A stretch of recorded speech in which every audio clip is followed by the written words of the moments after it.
Hello students, force on the surface of charge conductor वाला topic हम कर रहे थे और इसको हम कर चुके हैं। लगभग 70-80% हो गया है, थोड़ा सा रह रहा है। ठीक है, इसको हम आज कंप्लीट कर लेंगे। तो हमने ये कहा था कि कोई कंडक्टर है तो उसमें सारा का सारा चार्ज उसके सरफेस पर होता है। सरफेस पर है सारा का सारा चार्ज, ठीक है। लेकिन मैंने आपसे ये कहा था कि इस कंडक्टर को दो पार्ट में डिवाइड कर लो, एक तो ये ए बी वाला पार्ट और एक बाकी का बचा हुआ ए सी बी पार्ट। ठीक है, तो ए बी वाले पार्ट पर जितना चार्ज है, अभी शुरू में मान लो मैंने इसको 2 कूलम चार्ज ही दिया है और वो सिर्फ ए बी पार्ट को दिया है और मैं बाकी पार्ट को चार्ज देना चाहती हूँ, तो बाकी पार्ट को मैं जो चार्ज दूंगी उसका विरोध करेगा ये ए बी पार्ट। विरोध मतलब उसको प्रतिकर्षित करेगा, उसको रिपेल करेगा, उसको आने नहीं देगा। ठीक है, तो पॉजिटिव पॉजिटिव को रिपेल करता है, नेगेटिव नेगेटिव को रिपेल करता है। अगर आप इसको नेगेटिव चार्ज दोगे तो पहले से जो नेगेटिव चार्ज प्रेजेंट है वो आने वाले नेगेटिव चार्ज को क्या करेगा, रिपेल करेगा। आने वाला मतलब क्योंकि बाकी की सरफेस को भी तो मुझे चार्ज देना है। समझ में आ गई? तो मैंने आपको एक एग्जांपल से भी समझाया था कि एक बॉक्स में 2 कूलम 10 कूलम आवेश है, तो आप उसको और चार्ज देना चाहते हो तो वो उसको रिपेल करेगा। ठीक है, तो सेम सिचुएशन यहाँ पर थी। ठीक है, तो मैंने क्या किया था, मैंने 2 जगह मानी थी, 2 पॉइंट माने थे दोनों जगह। एक तो पॉइंट माना था P1 जो कि इस कंडक्टर के बाहर था और दूसरा पॉइंट माना था मैंने P2 जो कि कंडक्टर के अंदर है। ठीक है, अब इस बिंदु P1 पर 2 पार्ट कौन कौन से, एक तो ए बी वाला पार्ट और एक ए सी बी पार्ट, ये जो पूरा पार्ट बचा हुआ है, दोनों की वजह से अलग अलग फील्ड होंगे भी ना, क्योंकि यहाँ पे कम चार्ज है, यहाँ ज़्यादा चार्ज है, तो दोनों फील्ड अलग अलग होगी। तो हमने ये देखा, हम ये जानते हैं कि प्लस चार्ज की वजह से फील्ड हमेशा बाहर की ओर या चार्ज से दूर लगता है। तो इस चार्ज की वजह से जो फील्ड होगा इस पॉइंट पर P1 पर, वो इससे दूर लगेगा। और इस वाले चार्ज की वजह से भी इससे दूर लगेगा, तो दोनों एक ही डायरेक्शन में होंगे। ठीक है, लेकिन जब ये अंदर है तो उस केस में इस ए बी पार्ट की पर जो चार्ज है उसकी वजह से फील्ड है वो तो इससे दूर लगेगा, इससे दूर। ठीक है, और इसकी वजह से जो है वो E2 है, वो इससे दूर लगेगा, तो दोनों अपोजिट हो गए। तो यहाँ पे दोनों की डायरेक्शन एक दूसरे के अपोजिट है और यहाँ पे दोनों की डायरेक्शन सेम है। फिर मैंने एक बात ये कही थी आपसे कि कंडक्टर के अंदर फील्ड हमेशा 0 होता है। अगर ये दोनों इलेक्ट्रिक फील्ड एक दूसरे से अपोजिट डायरेक्शन में है, इसका मतलब, और टोटल इलेक्ट्रिक फील्ड अगर 0 है, इसका मतलब ये जितना है इलेक्ट्रिक फील्ड E1 उतना ही E2 होगा। दो चीज बराबर होंगी तभी तो 0 मिलेगा भाई। ठीक है, तो P2 पर हम ऑलरेडी जानते हैं कि नेट इलेक्ट्रिक फील्ड 0 है, इसका मतलब E1 E2 दोनों बराबर होंगे। और कितना होता है, सिग्मा अपॉन एप्सिलॉन नॉट। किसी भी चार्ज कंडक्टर सरफेस की वजह से इतना ही होता है। हमने ये कहा था कि EP2 तो 0 होगा और EP1 ही होगा सिग्मा अपॉन एप्सिलॉन नॉट। ठीक है, अब E1 प्लस E2 यानी कि P1 पॉइंट पर दोनों एक दूसरे से सेम डायरेक्शन में है इसलिए जुड़ गए। देखो P1 पॉइंट पर EP1 E1 प्लस E2 होगा, लेकिन P2 पॉइंट पर EP2 दोनों E1 माइनस E2 0 है, तो दोनों बराबर हो जाएंगे। ठीक है, फिर मैंने E2 की जगह पर E1 रख दिया था, तो ये E1 is equal to sigma upon 2 epsilon naught हो गया था। समझ में आ गई बात? यहाँ तक का काम हम कर चुके थे, अब हम आगे चलते हैं। ठीक है, देखें मुझे क्या चाहिए, फोर्स। अभी तक तो हमने सिर्फ फील्ड निकाला है, अभी हमें चाहिए फोर्स। ठीक है, therefore force due to conductor will be. ठीक है, अच्छा, ये जो फोर्स होगा वो किसकी, एलिमेंट की वजह से।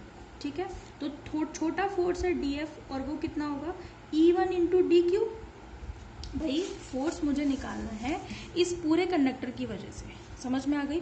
तो मैंने एक एलिमेंट मान लिया पहले, तो पहले एक एलिमेंट की वजह से निकाल लो, फिर इंटीग्रेशन कर देंगे तो टोटल आ जाएगा फोर्स। समझ में आ गई? तो पहले एक छोटे पार्ट की वजह से इस बिंदु P1 पर जो फोर्स निकलेगा वो कितना निकला, DF is equal to E1 into DQ। थोड़ा चार्ज है, थोड़ा फोर्स लगेगा, इसलिए अगर ये DF है तो ये भी DQ होगा। E1 पे तो कोई फर्क ही नहीं है, वो तो कांस्टेंट आ गया हमारे पास। ठीक है, अब देखो, अब आपका क्या हो जाएगा, अब आप एक चीज जानते हो, इसको मैंने नंबर डाल दिया 6। ठीक है, हम ये जानते हैं since sigma is equal to sigma is equal to क्या होता है, Q अपॉन S, यानी कि चार्ज पर यूनिट एरिया, सरफेस चार्ज। भाई सिग्मा क्या है यहाँ पे, सरफेस चार्ज डेंसिटी तो है, हम पढ़ चुके हैं इसको। तो Q अपॉन S यानी कि चार्ज पर यूनिट एरिया होता है। तो यहाँ से मैं Q is equal to sigma into S लिख दूंगी, या फिर मैं ये कह दूं DQ is equal to sigma DS। Differentiation कर दो दोनों साइड, डिफरेंशिएशन करोगे DQ, सिग्मा कांस्टेंट है और DS, तो मैं इस DQ की जगह पर सिग्मा DS लिख सकती हूँ यहाँ पे। ठीक है, तो देयरफॉर DF कितना हो जाएगा मेरे पास, E1 और साथ में सिग्मा DS। कोई दिक्कत? अब आप क्या कर दो इसका, अच्छा एक काम और कर दो, E1 की वैल्यू भी रख दो ना 5 से, यूजिंग 5 DF कितना हो जाएगा, E1 रख दो यहाँ पे sigma square upon 2 epsilon naught हो जाएगा, और साथ में DS, भाई सिग्मा तो है ही पहले से एक, और एक सिग्मा अपॉन 2 एप्सिलॉन नॉट रख दिया मैंने, तो sigma square upon 2 epsilon naught आ गया। ठीक है, ठीक है भाई। अब देखो आप, इसको मैंने डाल दिया इक्वेशन नंबर 7। ठीक है, अब देखो आप, ये एक तो ये इक्वेशन सही है ना, हम ये भी लिख सकते हैं, आपको ये पता है ना कि E बराबर सिग्मा अपॉन एप्सिलॉन नॉट होता है, तो सिग्मा बराबर E एप्सिलॉन नॉट या एप्सिलॉन नॉट E हो गया, तो यहाँ पे आप सिग्मा की जगह पर एप्सिलॉन नॉट E रख सकते हो। ठीक है, तो मेरे पास एक और इक्वेशन मिलेगी, ये तो DF हो गया सिग्मा की फॉर्म में, एक DF इलेक्ट्रिक फील्ड की फॉर्म में भी निकाल सकते हैं, बस आपको सिग्मा की जगह पर एप्सिलॉन नॉट E रखना है, और ये आया कहाँ से, क्योंकि E बराबर सिग्मा अपॉन एप्सिलॉन नॉट होता है, रख दो यहाँ पे सिग्मा स्क्वायर है तो क्या बन जाएगा, epsilon not square E square by 2 epsilon not और DS, है ना, मतलब ये कितना आ गया, ये आ गया 1/2, एप्सिलॉन नॉट से एक एप्सिलॉन नॉट कैंसिल हो गया, एप्सिलॉन नॉट E स्क्वायर और साथ में आ गया DS, समझ में आ गई। तो इक्वेशन नंबर 8, तो दोनों ही इक्वेशन 7 और 8 क्या आएगा, DF इज इक्वल टू, दोनों एक ही तो चीज़ें हैं भाई, बस ये है कि एक तो है सिग्मा की फॉर्म में और एक है एप्सिलॉन नॉट की फॉर्म में। देखो ना, ये भी DF को बता रही है, LHS दोनों के बराबर है, ये DF इज इक्वल टू ये है ना, और DF इज इक्वल टू ये भी है इक्वेशन नंबर 8 में। समझ में आ गई बात आपको, समझ में आ गई भाई। मैंने ये जो वैल्यू रखी थी sigma is equal to epsilon naught, वो यही तो रखी थी, इससे मुझे ये मिल गया, समझ में आ गई। तो दोनों ही लिख सकते हैं अपन, ठीक है। तो मेरी बात सुनो, therefore force due to whole surface, ठीक है, यहाँ पे लिखना फोर्स ड्यू टू एलिमेंट, ठीक है, तो ये तो एलिमेंट की वजह से हो गया, और बाकी का सारा जो है होल सरफेस। क्या करेंगे, इंटीग्रेशन कर दो, DF का इंटीग्रेशन F हो गया, integration of sigma square upon 2 epsilon और DS, ऐसे भी लिख सकते हैं या फिर ऐसे भी लिख सकते हैं, दोनों ही लिख सकते हैं, इंटीग्रेशन इसका भी हो सकता है इसका भी, पेपर में दोनों एक्सप्रेशन पूछे जा सकते हैं, इसलिए मैं आपको दोनों से करा रही हूँ, ठीक है। तो F इज इक्वल टू कितना हो गया, सिग्मा स्क्वायर, ये तो आपका क्या आ गया, फोर्स आ गया, ठीक है, फोर्स का तो आपका हो गया काम, इससे आगे तो आप क्या करोगे, क्योंकि हमने कोई नॉर्मल ज्योमेट्री तो ली नहीं जिसका हम यहाँ पे एरिया रख दें। अगर सिंपली आपको पता होता कि स्क्वायर है या फिर कोई शीट है या फिर कोई सिलेंडर है या फिर कोई सर्कल है तो आप उसका एरिया रख देते यहाँ पे, पर हमने कोई ऐसी ज्योमेट्री तो ली नहीं है, ठीक है, ठीक है। तो ये आपका फोर्स हो गया, इक्वेशन नंबर 9। अब आप प्रेशर और निकाल सकते हैं, हम जानते हैं प्रेशर बराबर क्या होता है, फोर्स अपॉन एरिया या फोर्स पर यूनिट एरिया प्रेशर कहलाता है। तो आप एक काम और कर सकते हैं, प्रेशर और निकाल लीजिए, pressure on the unit area of surface. Pressure क्या होता है, since pressure P is equal to force पर यूनिट एरिया, मतलब DF अपॉन DS, ये जो यहाँ पे आपके पास क्या है DF, ठीक है, उसमें आप DS से क्या कर दो, डिवाइड कर दो, DF में DS से डिवाइड कर दो, तो क्या मिलेगा आपको, DF में DS से डिवाइड करोगे, इक्वेशन इसमें A डाल दो, इसमें DF में DS से डिवाइड करोगे तो क्या मिलेगा, sigma square upon 2 epsilon not, या फिर क्या मिलेगा, half epsilon not E square. तो ये आपके पास क्या आ गया, प्रेशर, यहाँ पे लिख देना आप यूजिंग कैपिटल A, ये इक्वेशन नंबर 10। तो ये आपको क्या मिल गया, प्रेशर भी मिल गया, फोर्स भी मिल गया, प्रेशर भी मिल गया। तो पेपर में आपसे फोर्स भी पूछा जा सकता है, पेपर में आपसे प्रेशर भी पूछा जा सकता है, मर्जी है आपकी। समझ में आ गई बात आपको, तो जो आपसे पूछ ले आप वो निकाल देना, ठीक है। बाकी फोर्स से प्रेशर निकालने में कोई बड़ा इशू नहीं है। तो क्वेश्चन आपसे प्रेशर का पूछेगा वो देख लेना, ठीक है, ताकि आप फोर्स भी निकालो और प्रेशर भी निकालो, ठीक है। बाकी तो एक ही लाइन का फ़र्क है, कोई बड़ी दिक्कत नहीं है। तो जब आप फोर्स में एरिया से डिवाइड करोगे तो आपको सिग्मा स्क्वायर अपॉन 2, अब न्यूमेरिकल कराऊंगी तो वहाँ पे ज़रूरत पड़ेगी। अगर आपको क्वेश्चन में सिग्मा दे दिया है तो आप ये फार्मूला यूज़ करोगे, अगर आपको फील्ड दे दिया है तो आप ये फार्मूला यूज़ करोगे। एप्सिलॉन नॉट तो दोनों में ही काम आ रहा है, समझ में आ गई, और एप्सिलॉन नॉट तो कांस्टेंट है। तो जो प्रेशर है या फोर्स जो है वो किस किस पर डिपेंड कर रहा है, सिग्मा पर या फिर इलेक्ट्रिक फील्ड पर, ये दोनों चीज़ें वेरी करेंगी। बात आ गई आपको समझ में, तो ये आपका टॉपिक जो है वो खत्म होता है। ठीक है भाई, तो ये आपका टॉपिक खत्म होता है, जिसमें आपको ये बताया है कि किसी भी उसकी वजह से कितना फोर्स जो है लगेगा। ठीक है, ये टॉपिक कंप्लीट। नेक्स्ट आपका जो टॉपिक है वो है energy per unit volume in an electric field, जिसको हम करेंगे नेक्स्ट वीडियो में, क्योंकि वो इसमें कंप्लीट नहीं हो पाएगा, फिर वो बीच में छूटेगा, क्या मतलब है उसका। तो आपका जो नेक्स्ट है आपका वो है energy per unit volume in an electric field, है ना। इससे अच्छा हम एक क्वेश्चन कर लेते हैं, न्यूमेरिकल कर लेते हैं।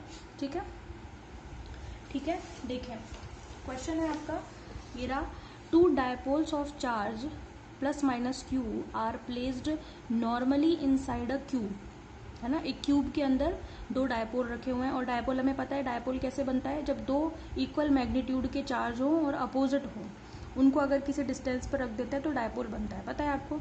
इसने बता भी दिया कि 2 dipole of charges plus minus q are placed normally inside a cube, then the total electric flux leaving the cube will be, कितना होगा, ऑप्शन आपको दे रखे हैं। ठीक है, ठीक है भाई, तो इस तरीके से आप पता लगा सकते हैं कि क्या होगा। सबसे पहले सिचुएशन आपको जो दे रखी है उसको बनाइए भाई। ये क्यूब है हमारा, ठीक है, ये लो, इस क्यूब के अंदर दो डायपोल हैं, ठीक है, डायपोल हैं 2, मतलब एक डायपोल तो ये ले लो, और दूसरा डायपोल आपका इस तरीके से रखा हुआ है, एक प्लस क्यू एक माइनस। डायपोल ऐसे ही बनेंगे, 2 अपोजिट चार्जेस के हैं, तो 2 डायपोल है, उनके चार्ज प्लस माइनस क्यू हैं, वो उसने दे दिया क्वेश्चन में। ठीक है भाई, अब आपसे क्या कहा है कि फ्लक्स बताओ। फाई बराबर क्या होता है, गॉस का नियम क्या होता है, Q upon epsilon not. Q क्या होता है, क्यू होता है एनक्लोज्ड चार्ज या टोटल चार्ज जो है आपका। अब देखो चार्ज कितना है, टोटल करो, टोटल चार्ज कितना है यहाँ पे, टोटल चार्ज है प्लस क्यू, डायपोल का इसका है माइनस क्यू, दूसरे डायपोल का प्लस क्यू, फिर चौथे डायपोल का माइनस, दूसरे डायपोल का माइनस क्यू, तो प्लस माइनस कैंसिल। ठीक है, तो टोटल चार्ज कितना है 0, और जब टोटल चार्ज 0 है इसका मतलब फ्लक्स भी क्या होगा 0। तो आप यहाँ पे लिखेंगे since total charge in cube is 0, ठीक है, therefore flux phi will also 0। तो आपका इसका आंसर क्या आएगा 0। समझ में आ गई, 0 क्यों है फ्लक्स, क्योंकि चार्ज 0 है, चार्ज कुछ है ही नहीं इसलिए 0 है। समझ में आ गई बात आपको। ठीक है, नेक्स्ट क्वेश्चन एक ये देखिए, एक तो ये हो गया। 6 देखिए, a charge Q is in a sphere, एक स्फेयर के अंदर है, the electric flux leaving is Q upon epsilon not, मतलब एक स्फेयर के अंदर कोई चार्ज रखा हुआ है और उससे फ्लक्स कितना बाहर आ रहा है, Q upon epsilon naught. How much would be the change in electric flux on the reducing the radius to its half? मतलब अगर सरफेस जो स्फेयर है उसकी रेडियस को आधा कर दिया जाए तो फ्लक्स कितना हो जाएगा। समझ में आ गई, यानी कि रेडियस अगर जितनी भी है, अगर जितनी भी रेडियस उसकी पहले है उसकी आधी रेडियस कर दी जाए तो फ्लक्स पर क्या फर्क पड़ेगा, ये आपको बताना है। समझ में आ गई। अभी अभी बताया आपको कि जो फ्लक्स होता है फाई, वो कितना होता है गॉस के नियम से क्यू अपॉन एप्सिलॉन नॉट। क्या ये कहीं पर भी रेडियस पर डिपेंड कर रहा है इसका फॉर्मूला, क्या इस पे कुछ आ रहा है फॉर्मूले में कि रेडियस के समानुपाती है या इन्वर्सली प्रोपोर्शनल है, मतलब प्रोपोर्शनल है या इन्वर्सली प्रोपोर्शनल है, कहीं पे भी आता है, रेडियस पर डिपेंड ही नहीं करता। तो जब रेडियस पर डिपेंड ही नहीं कर रहा तो क्वेश्चन में आपसे ये कह रखा है कि जो सरफेस स्फेयर है उसकी रेडियस अगर आप स्मॉल आर मान के चलो, इसके अंदर जो फ्लक्स जो बाहर आ रहा है वो आ रहा है क्यू अपॉन एप्सिलॉन नॉट। इसका मतलब इसमें क्यू चार्ज एनक्लोज्ड है, तभी तो Q upon epsilon not flux बाहर आएगा। अब ये यूं कह रहा है कि अगर इसकी रेडियस को मैं आधा कर दूं, सर्कल जो है आधा हो गया, इसकी रेडियस हो गई r/2, तो कह रहा है कि तो आने वाला बाहर आने वाले फ्लक्स पर कोई फर्क पड़ेगा, बिल्कुल नहीं पड़ेगा, क्योंकि भाई फाई बराबर क्यू अपॉन एप्सिलॉन नॉट होता है, और जो फ्लक्स है फाई वो डिपेंड ही नहीं कर रहा रेडियस पे। क्या फाई रेडियस पर डिपेंड कर रहा है, जब फाई रेडियस पर डिपेंड नहीं कर रहा तो आप रेडियस को चाहे बढ़ाओ चाहे आप घटाओ, कोई फर्क नहीं पड़ेगा, फ्लक्स फाई जो है उतना ही रहेगा जितना पहले था। ठीक है, तो इसका आंसर आएगा रिमेन्स अनचेंज्ड। समझ में आ गई। ऑप्शन है आपका कि 4 टाइम हो जाएगा, 1/4 टाइम हो जाएगा या हाफ हो जाएगा, कुछ भी नहीं होगा भाई, क्योंकि फाई जो है वो रेडियस पर डिपेंड ही नहीं करता। जब रेडियस को आप कम ज़्यादा कुछ भी करो कोई फर्क नहीं पड़ेगा, तो फ्लक्स जो है that will be remain unchanged. बात समझ में आ गई आपको। तो आज की वीडियो में इतने ही। कल हमारे 2 टॉपिक हैं, दोनों ही टॉपिक को हम कल ख़त्म कर देंगे। ठीक है, और इस तरीके से आपका चैप्टर क्लोज। यानी कि ये चैप्टर आपका पूरा हो जाएगा। फिर हम आपका नेक्स्ट 3rd चैप्टर शुरू करेंगे, इलेक्ट्रिक पोटेंशियल। समझ में आ गई बात आपकी? Okay, thank you.